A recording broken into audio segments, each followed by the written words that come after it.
13 years ago, I was lucky to visit the Western Front in Germany. Got to know a lot of beautiful people there, and they taught me the history of the Western Front. At the Western Front, my daughter, she did a little remarkable discovery in the ground. This is an incredible relic. Maybe you can pick it up and put it in your hand, and we'll have a look at it. It's Hitler's Jugendmark. They are in silver, and it's a really, really nice find. That little Hitlerjugend badge, that was either from a Hitlerjugend knife or a Hitlerjugend pin. That brought me into a little story about the experiences of the Hitlerjugend on the Western Front. On the Western Front, most of the Hitlerjugend could surrender to the Western Allies attackers, the Americans, the French, the British. And in a way that was a good thing, because the war could end for them and they could finally be left alone. The war was over for them, but on the Eastern Front, that was a totally different story. Today, 13 years later, we're at the Eastern Front, and I have a very special story to share with you. And it's going to start right over there. Our story starts right here at the River Oder, the 14th of April 1945. A young boy named Otto Schmidt, he was sent out here as a last resort, ordered by Hitler to go out and be the first line of defense for the Battle of Berlin. Otto's father, Karl Schmidt, he died deep into the Soviet Union, deep into the Eastern Front, and just a few months earlier, his brother died. He was the elder Hitlerjugend, and he was killed in one of the bomb raids that the Soviets did in this region.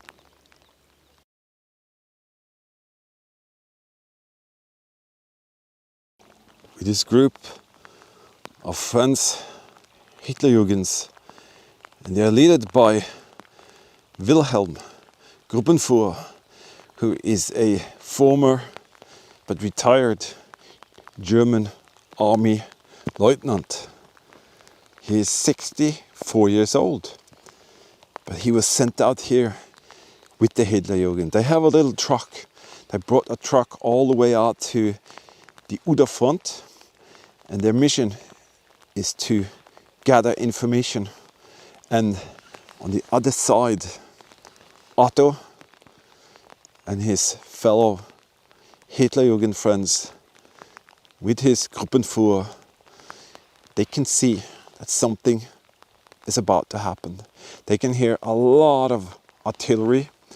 They can see a lot of smoke. They feel the earth trembling, and they know that there is a ton of Red Army soldiers coming this way. It's mid-April. The winter is leaving. Everything is thawing up, and they are here terrified because they don't know what is about to happen. But they do have orders, and the order is to see whatever they can see and report back to the trench system which they just finished digging with their friends. And that's the location where they have a few Panzerfaust, some hand grenades. That's about it, because this is the last resort, the last battlefield before Berlin. 2 hours later, and Otto and his other Hitlerjugend friends with the Gruppenführer, they have to leave. There are thousands of Red Army soldiers pouring up to the riverside, and they know for sure that they have only one chance. And the Gruppenführer, the leader, says we have to get back to the trench line. So they mount up into the truck and they ride like hell, because there are grenades and artillery rounds coming down everywhere, mortar rounds going off everywhere you see. But they have this little road which will transport them very quickly up to where they have that tiny little fighting position in the forest, and that is where their final little battle is about to happen. They have a few Panzerfaust, there's a couple of guys with machine guns, they have some hand grenades, and even a couple of mortar positions made ready for the final battle. As they're riding the truck to their position, Otto is thinking about his mother and his sister. His sister lost her arm in a bomb raid a few weeks ago, but she's doing fine. Her mother, she's so brave, without a husband, without an old elderly son. They're hiding in the basement of the totally obliterated house. It's been bombed many times, but they're still hanging on to life. And he really, really hopes that they are safe. This is the location that Otto and his friends are supposed to hold. They have dug down in the forest here, just underneath WWII Story. Otto and his friends are rushing towards the area of safety. That is where the rest of the Hitlerjugend, the old-timers, the retired officers and the reserves are hiding. They dug just these trenches a few hours ago, but will they be enough to keep the Red Army away? Well, only time will tell. This is the trench system that Otto, his friends and the reserves dug. They have already taken a few hits. A mortar landed right there. A couple of small artillery shells landed right there, right there, right there. But they are here in their trenches. And this is what they thought would help them to survive. This is the trench line. And this is the final moment of this position. A huge artillery shell hit right there. And they are waiting for the enormous wave of 1 million Red Army soldiers coming in there. But Otto and his friends, they don't even know that. But this is exactly the place where Otto waited for something that they never expected. Boom! A massive artillery shell hit right there. 2 craters, 1 mortar, 1 artillery shell. And it's just getting more and more intensive. He can see friends everywhere being hit by mortar and artillery shells. They are coming down everywhere. And the front line, there are 3 lines of trenches here. The front line has already collapsed and they are running backwards here. It's a constant mayhem of artillery shells, huge explosions, people screaming, crying for help. Someone is shouting, "Mama, mama." It is hell on earth. It is absolutely hell on earth. Otto is very afraid. Almost nobody is alive anymore. It's just his Gruppenführer. But he's he has an injury. And there are mortars coming down everywhere. And he can actually see the Red Army soldiers coming in here. And he can see that they are very, very close. And he can also see there was an explosion right there. Somebody threw a hand grenade. Otto, he's crying. Otto took one of these in that trench. His friend is dead. His Gruppenführer is injured. They have to retreat. They have to retreat. Where do they go? The Red Army is everywhere here. Where do they go?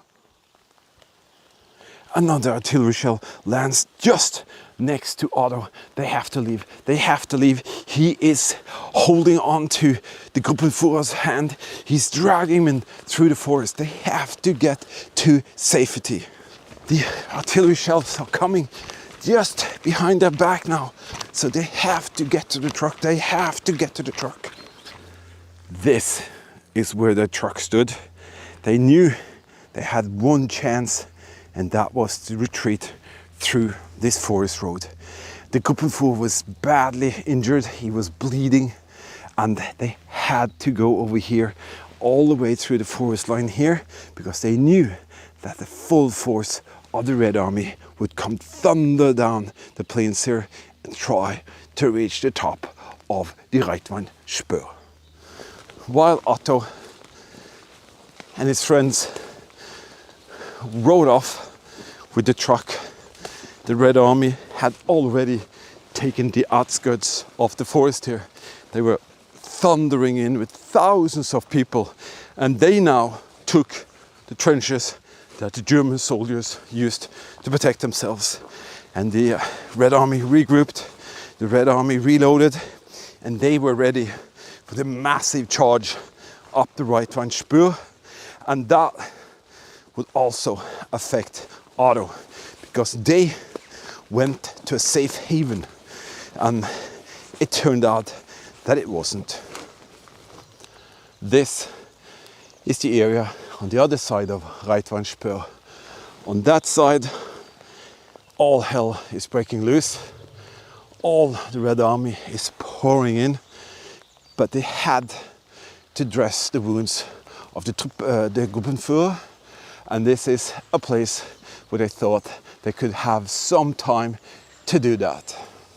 This is a place that any human would say would be a safe haven, and this is where Otto took the Gruppenführer and the other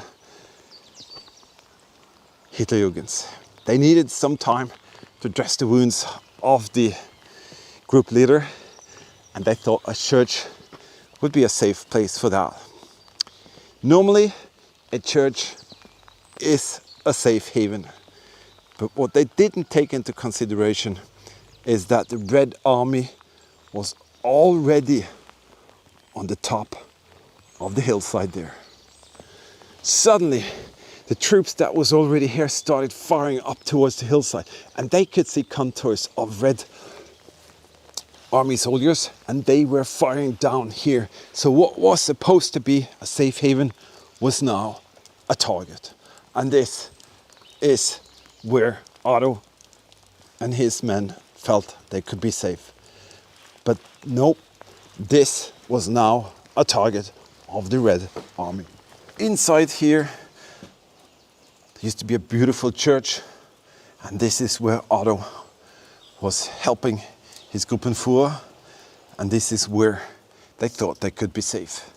But on the outside, all hell was breaking loose, and they had no time to spare, and they had to start to think about moving on.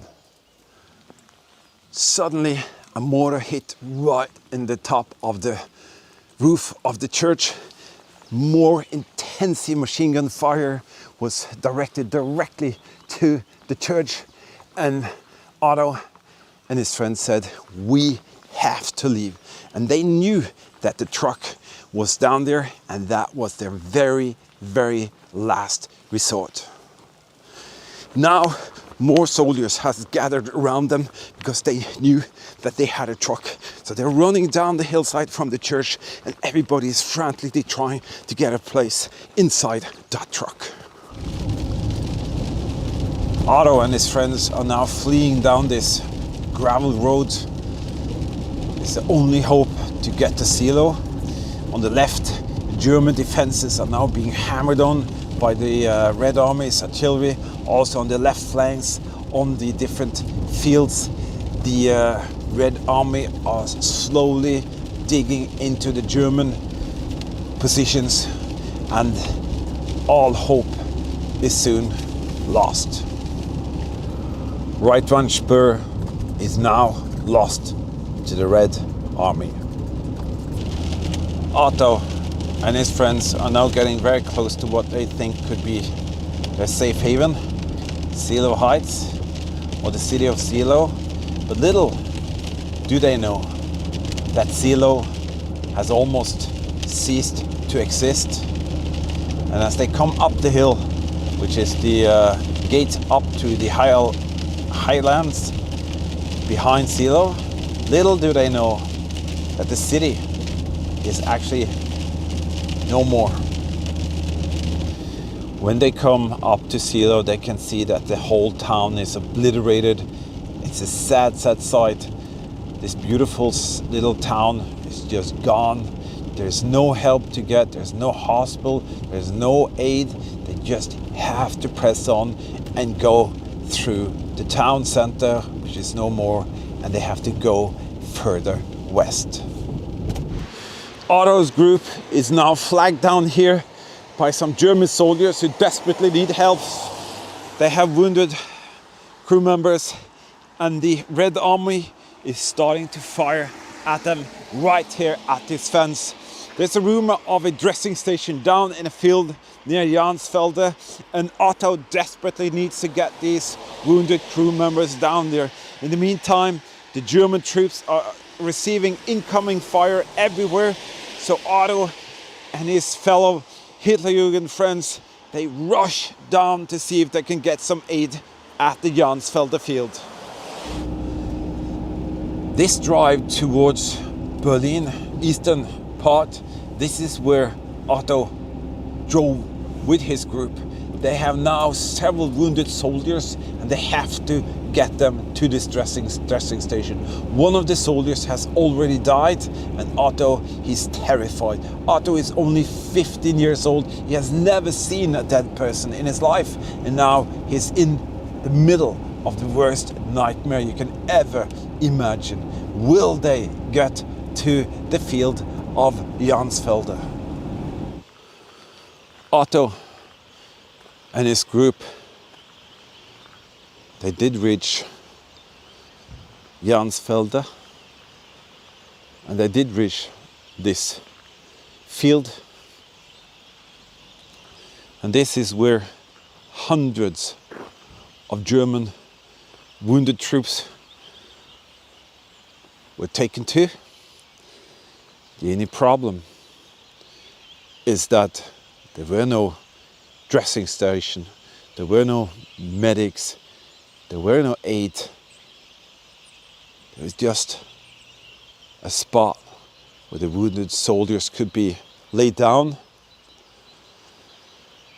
What happens next is difficult to fathom, but each and every one of the still unhurt soldiers, they knew one thing. They knew that over there's 1 million plus Red Army soldiers coming, and the artillery shells are actually starting to come down right here where Otto and his group was.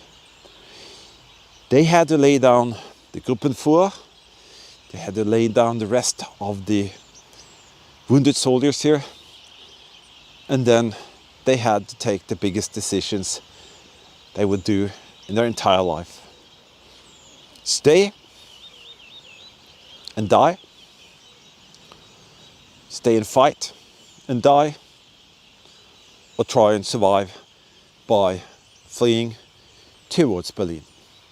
Impossible choice, But most of the unhurt soldiers were told by the hurt soldiers to leave, to go, go, go, go, save yourself. And that is exactly what happened. The fear of the Red Army, of the atrocities of what could happen if they were caught, made almost all of the German soldiers to take that decision, that they left and headed west. Otto, 15 years old, he didn't know what to think about this. He didn't know what to do. He didn't know what decision to take. Others most likely did it for him. And himself and his friend Carl, they rushed to a higher ranking officer and they asked what to do. They could see that their Gruppenführer didn't have many more minutes to live. He was bleeding to death, and so was most of the other soldiers that was in this field. All they got in response from the officer was, go to that truck, take a Panzerfaust each, and go to the next forest and stay in the forest side and kill the Red Army soldiers. And that's exactly what Otto and Carl did. This little tiny forest is the last known position of Otto Schmidt, 15 years old.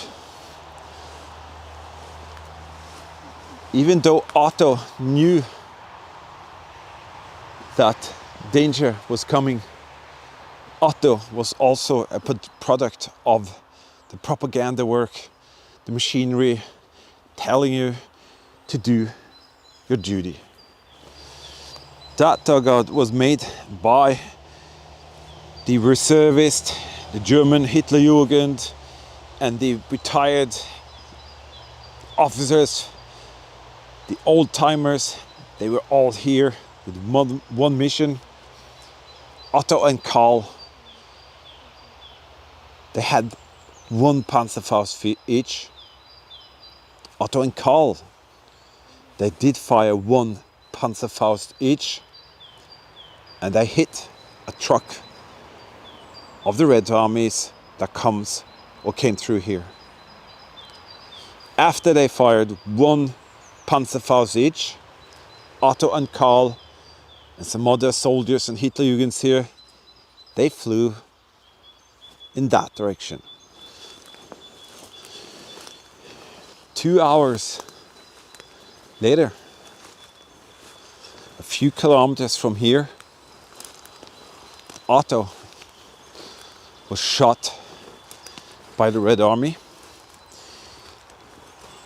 Otto was shot dead by his enemy, and Otto lived no more. Otto died 15 years old. He was a kid, but he was a Hitlerjugend, and in those days that was something that we cannot ever try to comprehend. But I think that the last thoughts in Otto's head was his mother and his sister. His mother died 3 days later in Berlin, and his sister was much more fortunate. She managed to escape all the way to the west with the families and friends to the Tangermunder Brücke. They had to do a lot of tracking in the forest. They hid for several days, but they managed to go to Tangermunder Brücke, and they were saved by getting over that torn down bridge, and they went into the western zone and they were saved. And that was such a better alternative than to be left with the Red Army. Carl, Otto's friend, found Otto's sister after the war, and he shared his story with her, and she shared it with others later And that is why I could share it with you here today. So this is kind of a way to give a little tribute to a 50-year-old boy, because that's what he was. But in his mind, he was a Hitlerjugend soldier, and he did his duty to his fatherland. As I said, for us, it's just crazy to even think about it, but that's what he thought. So that was Otto's story. I want to say a massive thank you to all of you following us on this little journey back in time. And it is very special to be able to share personal stories like this. So thank you, stay safe, and we will meet you out there in the next story. Yes, sometimes history can really touch our souls, and that is what we do. We do the research, travel, go out and find and share incredible World War II history with all of you. If you want to be so kind to help us to go out and find more, you can do that in a couple of ways. First, we have this super thanks feature. You'll find that here. Basically, your opportunity to help us to just get some fuel into the camper and go out and find and share even more fantastic stories with you guys. Also, you can maybe do a little PayPal donation. You find that here where it says more. Just click that and you can find that PayPal link. And in that way, you will help us to reach more people and go out and share even more of the stories that are out there. If you want to help us easy, you can watch the video in full, subscribe, hit the notification bell, let our notifications come true, and we will be out there and you can see and learn so much from the material that we have available. Thank you for being here. Thank you for seeing the story of Otto. We will meet you out there in the next one very, very soon. So in the meantime, just stay safe, keep smiling, and remember, history is actually everywhere, and we will share it with you. Bye-bye.